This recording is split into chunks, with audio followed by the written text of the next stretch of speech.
ఓం హ్రీం భైరవి క్లాం హ్రీం స్వాహ. ఓం నమో భగవతే రుద్రాయ నమః. నమస్తే. ఇక్కడ జ్యోతిష్యం గురించి చాలా విషయాలు చెప్పాలి. ఒకటి ఏంటంటే దీంట్లో నెగిటివ్గా చెప్పేవాళ్ళు ఎక్కువ. ఇప్పుడు ఎలాగంటే పెద్ద పెద్ద పూజలు, హోమాలు, జెమ్ స్టోన్స్, న్యూమరాలజీ, మీ పేర్లు చేంజెస్ చేసుకోండి అని చెబుతారు. కొంతమంది వచ్చేసి మీ న్యూమరాలజికల్గా ఈ మొబైల్ నెంబర్ తీసుకొని చెప్తారు. ఇవన్నీ అబద్ధాలు.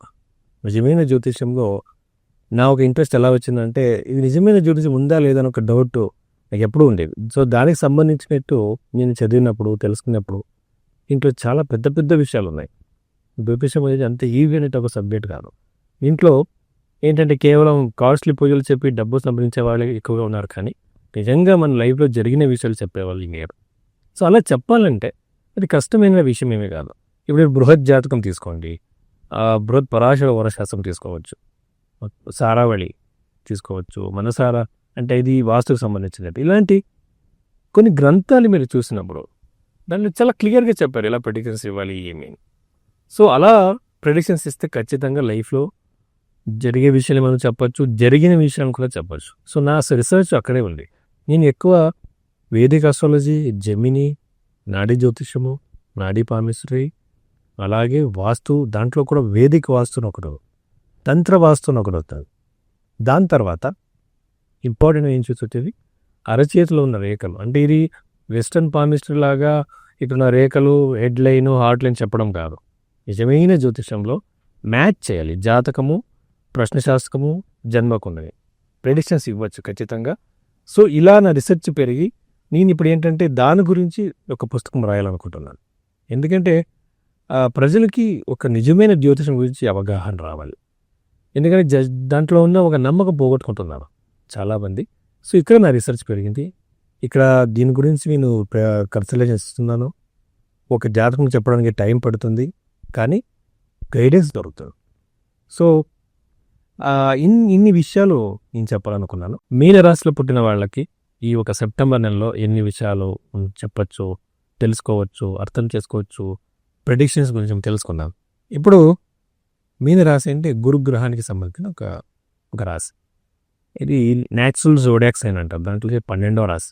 ఈ 12వ రాశి అంటే మోక్షం, ముక్తి అంటారు.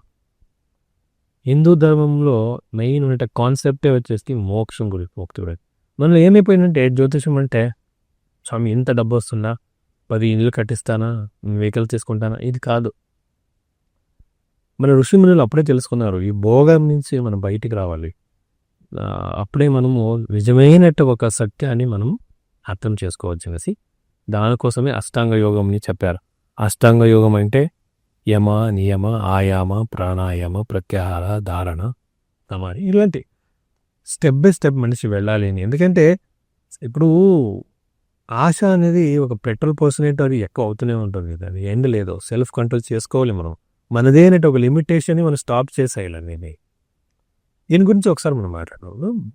మీనరాశిలో పుట్టిన వాళ్ళు రాశిలోనే శని ఉన్నాడు. ఖచ్చితంగా ఫైనాన్షియల్ లాస్ ఇచ్చే అవకాశాలు ఉంటాయి. ఇన్వెస్ట్మెంట్ చేయకండి. ఈ రాశిలో పుట్టిన వాళ్ళకి ఇన్వెస్ట్మెంటు మంచిది కాదు సెప్టెంబర్ నెల. ఎందుకంటే మీకు యూజువల్గా నాకు చాలా కాల్స్ వస్తాయి, నేను ట్రేడింగ్ చేస్తాను, నాకు లాస్ అయింది. అసలు అదొక గ్యాంబ్లింగ్ లాంటివి మీరు ఎందుకు చేస్తారు? అంత డబ్బు పోసి చేయాల్సిన అవసరం ఏముంది? అది నేర్చుకోవాలంటే దాన్ని అకాడమిక్గా నేర్చుకోండి.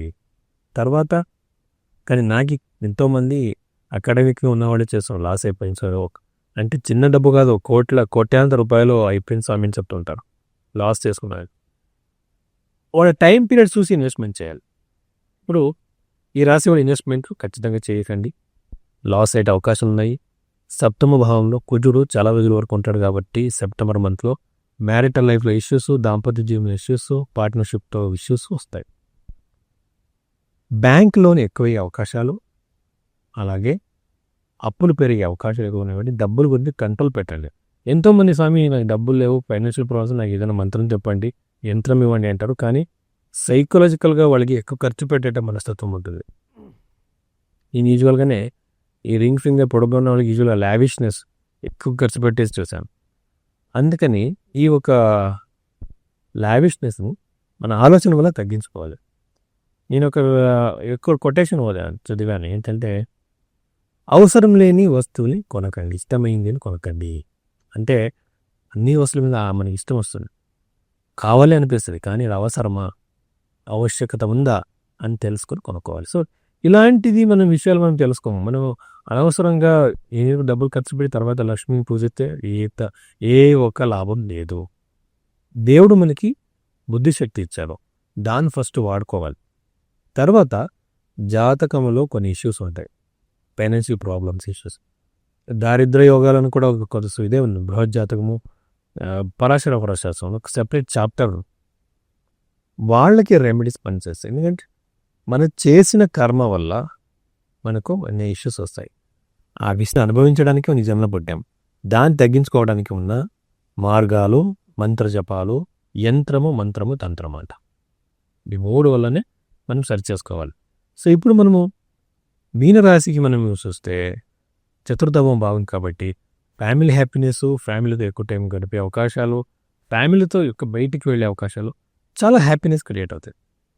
అలాగే ఇంకొక విషయం ఉంది, 12వ హౌస్కి రాహు వచ్చేసారు. నమస్తే. చాలామంది ఏమనుకుంటున్నారంటే 5 నిమిషాలు 2 నిమిషాలు ప్రిడిక్షన్స్ ఇవ్వచ్చు అనుకుంటారు. అలా ఇంటింటికి ఒక జ్యోతిష్యుడు ఉంటాడు. ఇప్పుడు రీసెంట్గా చూస్తుంటే అందరూ వీడియోస్ చేస్తున్నారు. జ్యోతిష్యుడు నీ పాస్ట్ లైఫ్లో జరిగిన కొన్ని విషయాన్ని చెప్పాలి. ఒకటి, వాడు పాస్ట్ లైఫ్లో జరిగిన విషయాలు చెప్పాలి అంటే అవి ఈవెంట్స్ చెప్పాలంటే మీ జాతకంని మీరు ఇచ్చిన టైం మీద లేదా చూసుకోవాలి. మీరు ఇచ్చిన బర్త్ టైం సరిగ్గా ఉందా లేదా చూడాలి. ఆ బర్త్ టైం చూసి కరెక్ట్గా ఉంటే మీ పాస్ట్ ఈవెంట్స్ చెబుతాడు. పాస్ట్ ఈవెంట్ చెప్పిన మనిషి మీ ఫ్యూచర్ ఈవెంట్ కూడా చెబుతాడు. కానీ చాలా ఎంతోమంది పెద్ద పెద్ద పూజలు, హోమాలు, రుద్రాక్షలు, కాస్ట్లీ పూజలు చెబుతుంటారు. ఇవన్నీ జ్యోతిష్యంలో లేవు. జ్యోతిష్యంలో ఉన్నది ఏంటంటే దానాలు మరియు మంత్రజపలు మాత్రమే. ఈ రెమెడీ మితిమైన జ్యోతిష్పిస్తాడు.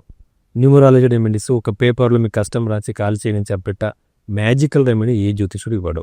నిజమైన జ్యోతిషుడు మీ డెస్టినీని ఒప్పుకోవడానికి మీకు హెల్ప్ చేస్తాడు. మీ యొక్క జాతకంని డీటెయిల్గా చూస్తాడు. అంటే నవాంశం, ఇప్పుడు పెళ్లి గురించి అడగడం అయితే లగ్న చాటు, నవాంశ చాటు, సప్తాంశ చాటు, ట్రాన్సిట్, అష్టక వర్గము, ప్రశ్న చాటు, తర్వాత అరచే అన్నీ కంబైన్ చేసి ప్రెడిక్షన్స్ ఇవ్వాలి. టైం పడుతుంది. ఆ రెస్పెక్ట్ మీరు కూడా ఇవ్వాలి. అస్ట్రాలజీ అంత టైం ఇవ్వాలి, స్పేస్ ఇవ్వాలి ఖచ్చితంగా. అప్పుడు ప్రెడిక్షన్ నిజమవుతుంది. సో ఇది నా ఉద్దేశం అనమాట. దీని మీద రీసెర్చ్ నడుస్తుంది. ఇలాంటి హెల్ప్ చేయాలనుకుంటున్నాను ఎంతోమంది. సో మీ జాతకం అలా చూపించుకోవాలంటే మీరు కాంటాక్ట్ చేయొచ్చు. ఈ నెంబర్కి కాంటాక్ట్ చేయండి. నమస్తే.